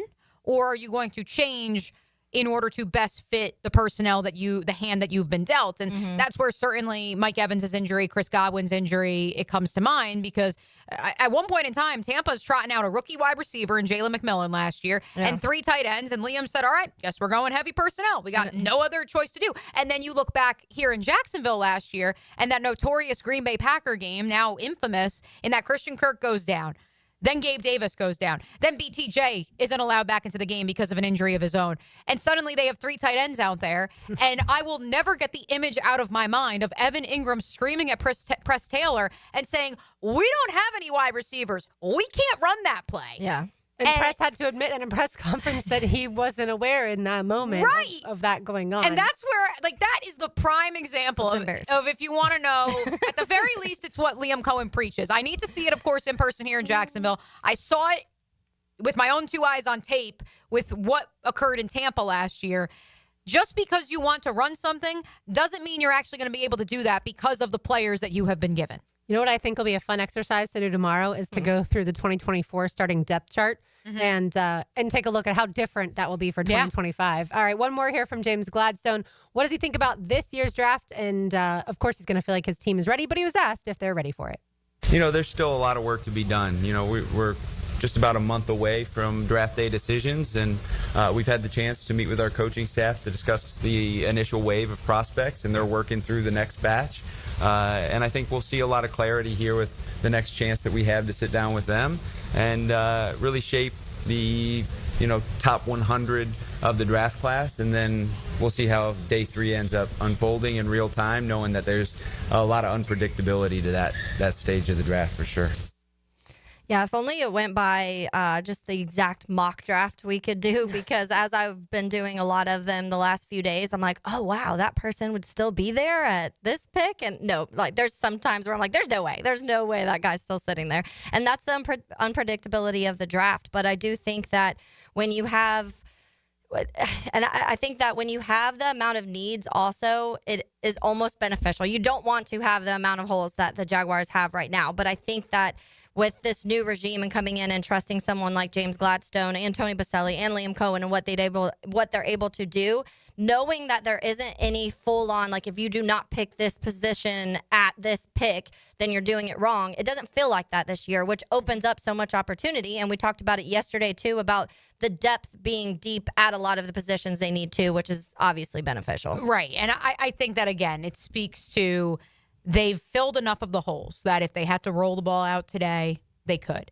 And so now they can go best player available. And that is what is best for your franchise, because then you're taking from the best buckets, if you may, those top buckets, and you're not pigeonholed to, well, this is where we have a hole and we have to address it before we can actually take the best player available. The reason that they never go according to that is because what the NFL evaluators and scouts believe is so different than what the mock draft simulators believe, right? And so I heard Matt Miller of ESPN on the Jaguars today, and he said there's a lot of groupthink when it comes to the NFL draft. Well, that's a problem because other people look at other people's mock drafts, and instead of just exclusively talking to their sources within the league, so Pete Prisco tweeted out Kyle McCord is a guy that he loves and he thinks is going to go a lot higher than what mock drafters are simulating. And that certainly makes sense. Obviously, once at Ohio State, transferred to Syracuse, had a really good season. Ohio State fans couldn't wait for him to leave the Buckeyes, which in the end they won the national championship. So and then he sets a bunch of records at Syracuse. Yeah, of course, yeah. And so I think the Browns should draft him at number 2. Honestly.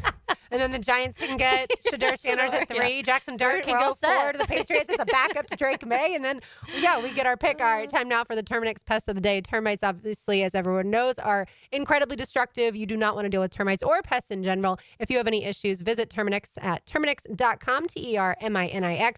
They take care of lots of event venues around town, Everbank Stadium, ViStar Ballpark, where we will be tonight, catching that Jumbo Shrimp Wooster game.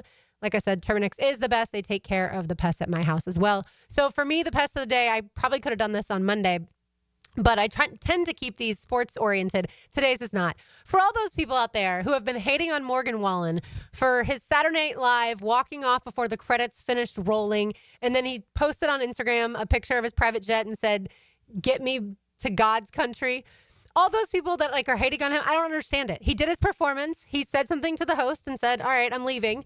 And the show was over. The credits roll. I guess some people believe that you have to stay until the cameras turn off. I don't know. I didn't understand all the hate though. Well, "Get Me to God's Country" is a internet trend that's going on right now. So it's not because of not just him. No. That's like an internet TikTok trend going on. What's interesting right now is because now, as I got an email yesterday that he has merch that says "Get me to God's country." So I'm here for it. He's taking advantage. Maybe he of the started moment. the trend. Well, it's like people get mad at him when he says too much, and then they get mad at him when he doesn't say enough. But like I said, I just don't think you should put some condemnation on something like that. Let it go. All right. We're okay with non-sports pests of the day because we already complained about the people not putting their carts away. So that's very true. Airing of grievances on a Wednesday. All right, I want to update everyone on some local baseball that occurred last night. You are listening to Helmets and Heels on 1010XL 92.5 FM. We got a great show for you today. Join the 1010XL Podcast Network. A big show. Now you can find all your favorite 1010XL podcasts in your platform of choice. A king-size show.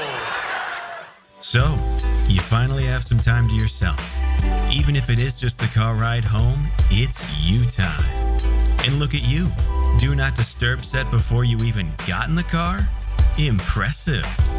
You've earned this moment to just chill and drive. This break is brought to you by Target Zero and the Florida Department of Transportation.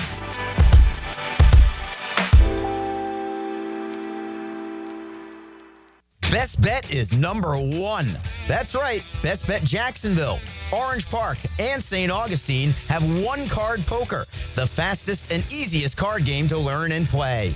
Play one card at a time, and the highest card wins even money. If the card values are the same, it's time for war, just like the game you remember. You must be 18 years or older to play. Learn all the games at bestbetjacks.com. That's bestbetjacks.com. Are you 18 years or older, just got married, just got divorced, or have children? Listen up. Have you done your last will and estate planning? If you have questions, call Matt Hinson with the Hinson Law Firm. Reach him at 527-1700, offices Jacksonville, Florida. And don't let the state decide your fate. It's a Helmets and Heels Kingfish Pest Control Wednesday. Warm weather means the beach, fishing, golf, and more. Make sure to drop into Daly's and grab a cold case to go. From Bud Light to their seltzer, from Mick Ultra to Modelo, or your favorite crafts like Old City or Sweetwater. Grab and go at your local Daly's. The best value for golf in Jacksonville remains Cimarron. Totally reestablished with new tee boxes, improved fairways and greens. Also a brand new restaurant with indoor and outdoor settings and live music. Join the Wild One loyalty program online at Cimarron Golf. When's the last time you played Cimarron? Cimarron Golf Club on 210, the Wild One. All aboard! A combine free agency, the draft. Here we go. Ride the offseason like a locomotive with AA Automotive and 1010XL. Might want to buckle up, baby. AA Automotive on Richard Street. Family run since 1954. Hey, Hicken here. I couldn't be any happier than to join the George Moore Chevrolet family. When I say family, I mean it. Visit their beautiful showroom today off Atlantic Boulevard. Find out exactly what I'm talking about. No pressure, just friendly help. And whether you want a car, a truck, SUV, electric, pre-owned, you name it, George Moore Chevrolet has it. And if you can't make it over to Atlantic Boulevard, no problem. MooreChevy.com is easy to navigate as any site you will try. It's never been more easy to use. George Moore Chevrolet. Together, let's drive. Bueller, stay cooler with Bueller. Hey, man, what's that noise? Do you hear it too? You can hear it, right? Yeah, it's your air conditioner. It's like a grinding or a rattling. And it's getting on your nerves, right?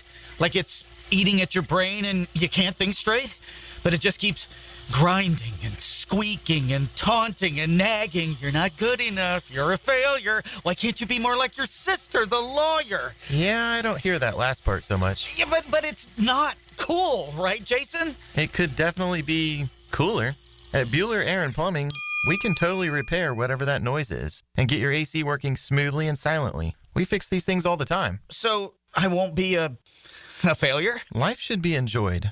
If some irritating, broken air conditioner is making you crazy, you could miss it. Stay cooler with Bueller. Visit BuellerAir.com.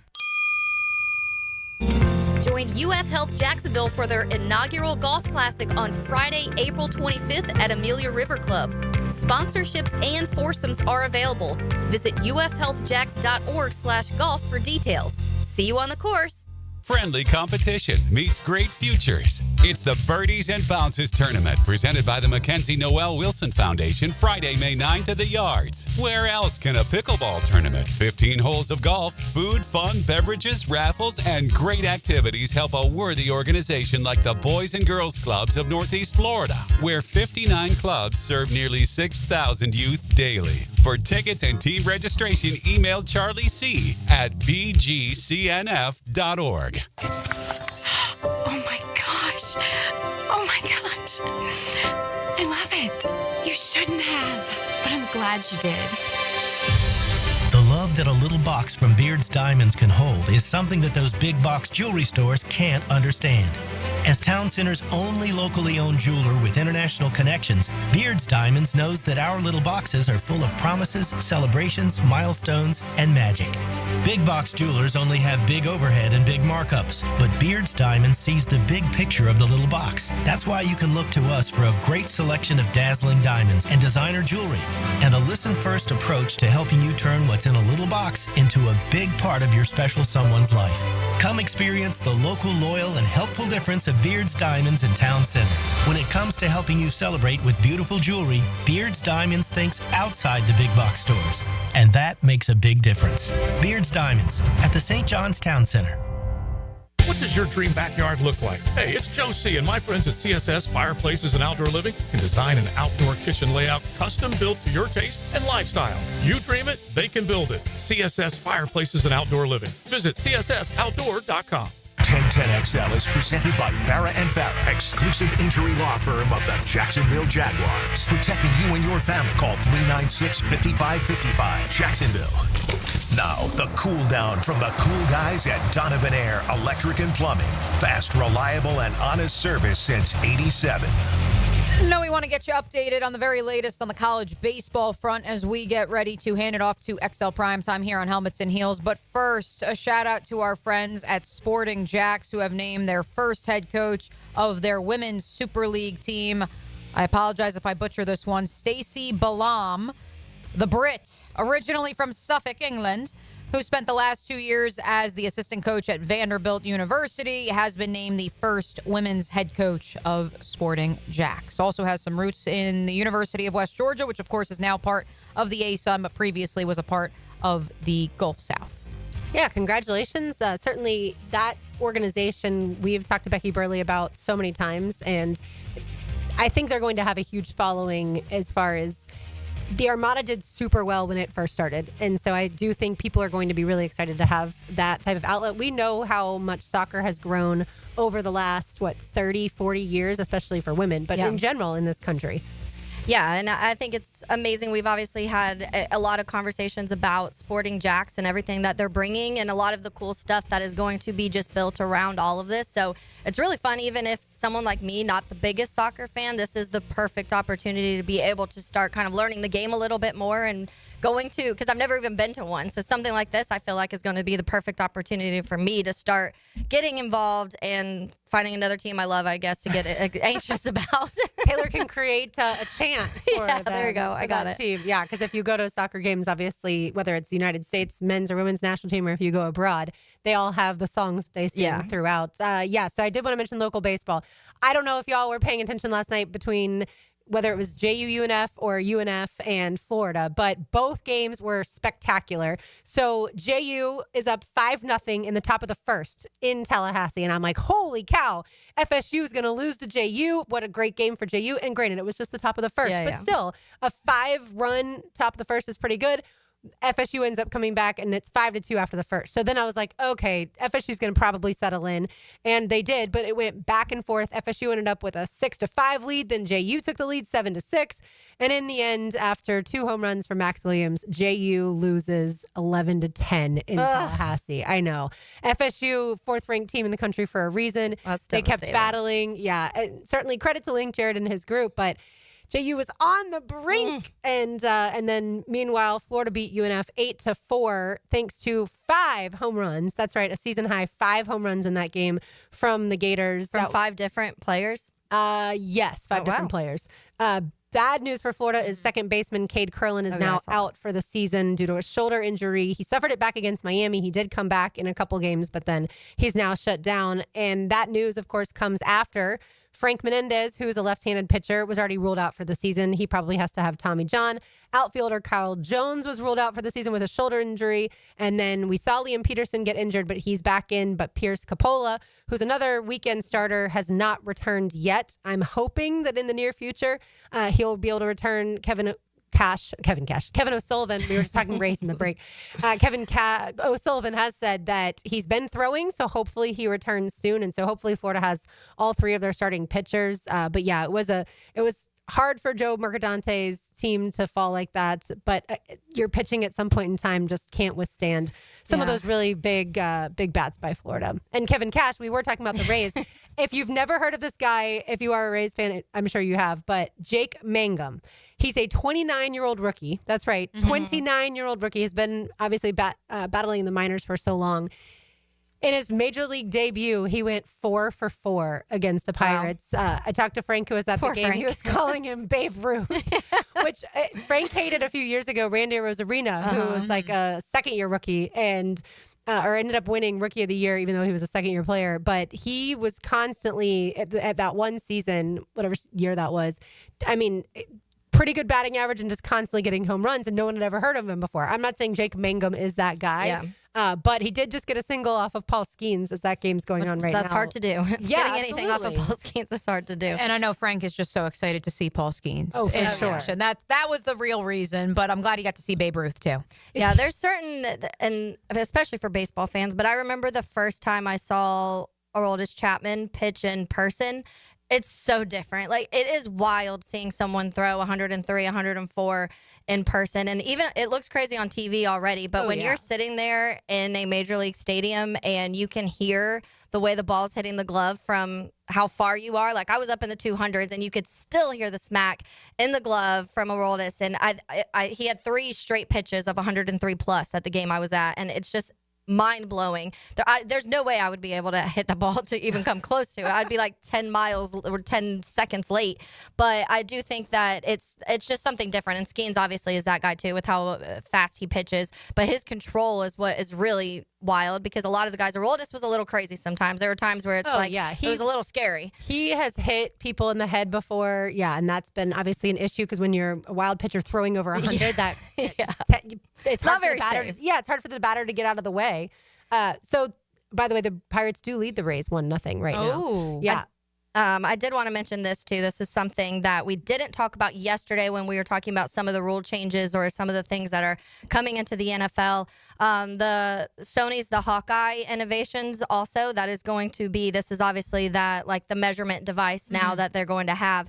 And so I got an email on it today saying that it's going to be installed in all 30 different NFL stadiums, and it's already involved. It partners with 23 of the top 25 global sports leagues.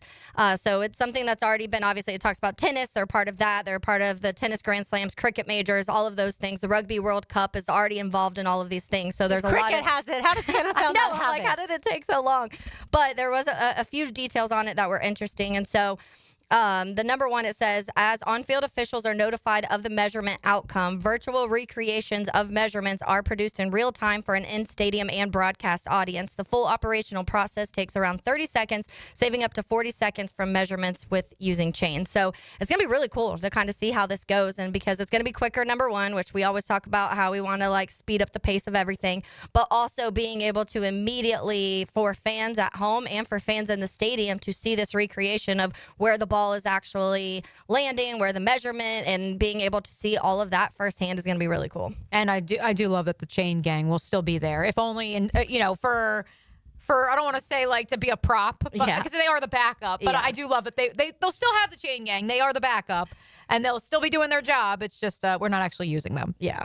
We also didn't get to, Tom Pelissero had tweeted out on Monday afternoon, NFL owners passed a resolution allowing the leagues to flex Sunday games to Thursday night with 21 days notice. I know that for fans, that has to be, especially if you're traveling to an away game. It's one thing if it's your own schedule for your home stadium can also be challenging, certainly, depending on when you need to put in time off. But when you're planning an away game, I told y'all the story that we had a client who ended up not being able to attend a game because it switched from, and I can't remember if it was Sunday to Thursday or Thursday to Sunday, but either way, it just didn't work for their schedule. Yeah. Yep. So that is going to be something that you have to keep an eye on. I mean, I don't know that it'll necessarily affect the Jaguars this season. It just depends on how good they are, I suppose. But it certainly in seasons moving forward. But also, it just comes down to the idea of this is a made-for-TV event. Oh, yeah. That this is all about the TV eyeballs. Yeah. It has nothing to do with the fans and the butts in the seats, despite the fact that locally, that is what matters. Yeah. I sent you guys an article a few weeks ago and we never got to it, but Dan Lebitard had a whole conversation and about how eventually it's not going to be about the fans at all, pretty much, because they're going, this Fans is what they're thinking butts about. in the seats, Butts in the seat fans, because when you're talking about the TV broadcast and how important that's obviously taking over. We just saw today, also, there's a triple header on Christmas this year. And so people are like, we have families and kids. My wife's going to hate me. Like the amount of comments that I was seeing in that. I'm a single lady that can just watch Christmas football all day long. So I'm fine with it. But or some families are also football oriented. And so, you have the TV on all day long. Pelissero also said just one game was flexed over the past 2 seasons via that temporary resolution.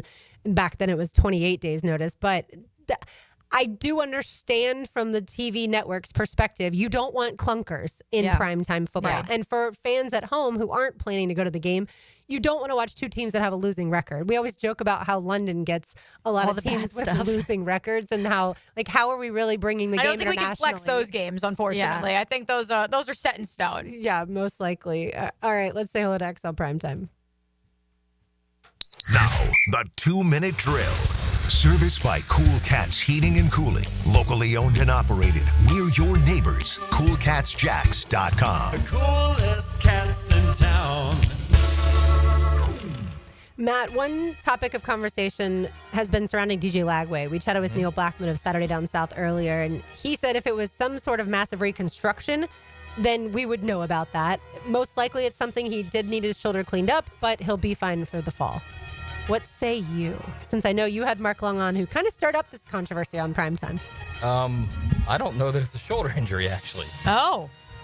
What kind of injury do you think? Like more core? A core injury, yeah. Core injury. Okay. So it wouldn't be something that would require surgery?